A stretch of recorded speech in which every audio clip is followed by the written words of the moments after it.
Hey guys, it's me, Vinny Lospinuso. I'm back with another vlog, uh, another one involving football. And just before the NFL season begins, like usual, I'm going to talk Hall of Fame stuff. So I'm going to do it as an 8-part series of all the best senior candidates not currently in the Hall of Fame. Now, mind you, I'm just mentioning senior players. I'm not talking pre-NFLers, coaches, contributors, or modern era players, or even just recently retired players that have not reached their eligibility just yet.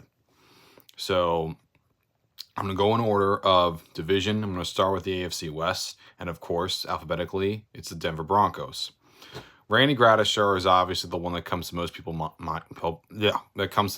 minds, but he's already been named as a senior finalist, and he's more than likely going to make it. So for my next choice, I'm going to go with Louis Wright. He was a part of the all-decade team of the 1970s and was a key component in the secondary of that Orange Crush defense.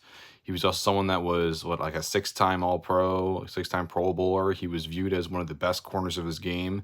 If there was an extra vote, he would have been first-team All-Decade, and he was also a big factor in limiting Drew Pearson in Super Bowl 12 in the 1970s as well.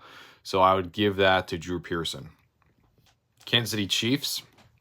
There's a lot of choices here. There's Otis Taylor, who was just recently a Hall semifinalist.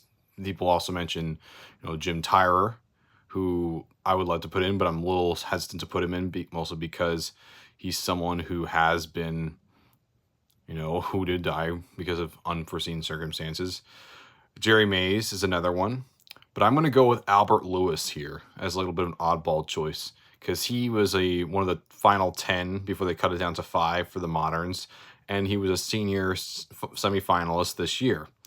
He was someone who was a 4-time Pro Bowler, 2-time first-team All-Pro, and led all time with pass blocks with like 11 blocked punts. Tony Dungy's on record for saying that he is the best defensive player he ever coached. Now, mind you, this is a Tony Dungy that has coached legends such as Dwight Freeney, Robert Mathis, Warren Sapp,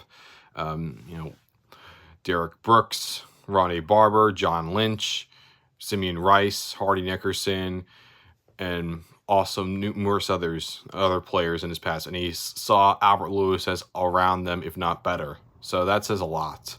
My next, for the Chargers, my senior choice would be Walt Sweeney, who was the guard in the 1960s during the AFL era.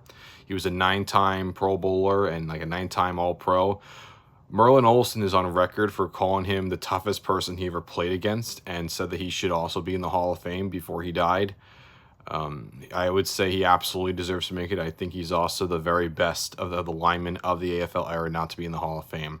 And finally, the Las Vegas Raiders. The Raiders have a lot of men already in the Hall of Fame already. Just recently, Art Powell was just named as a finalist, and like Randy Gradishar, I'm sure he's going to make it.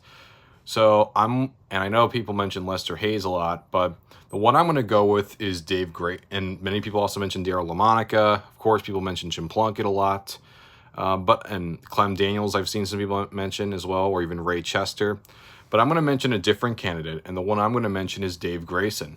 He's someone that finished all-time in the AFL for interceptions, and he is one of the true elite defensive backs of his era. So I would go with him as my pick for the Raiders. Now, I understand he played also some games with the Chiefs, but I mostly associate him with the Raiders. Therefore, I'm putting him down as a Las Vegas, well then, it was Oakland Raider. So that's my picks for the best senior of every team from the AFC West. Next, I'll do one on the AFC South. Take care.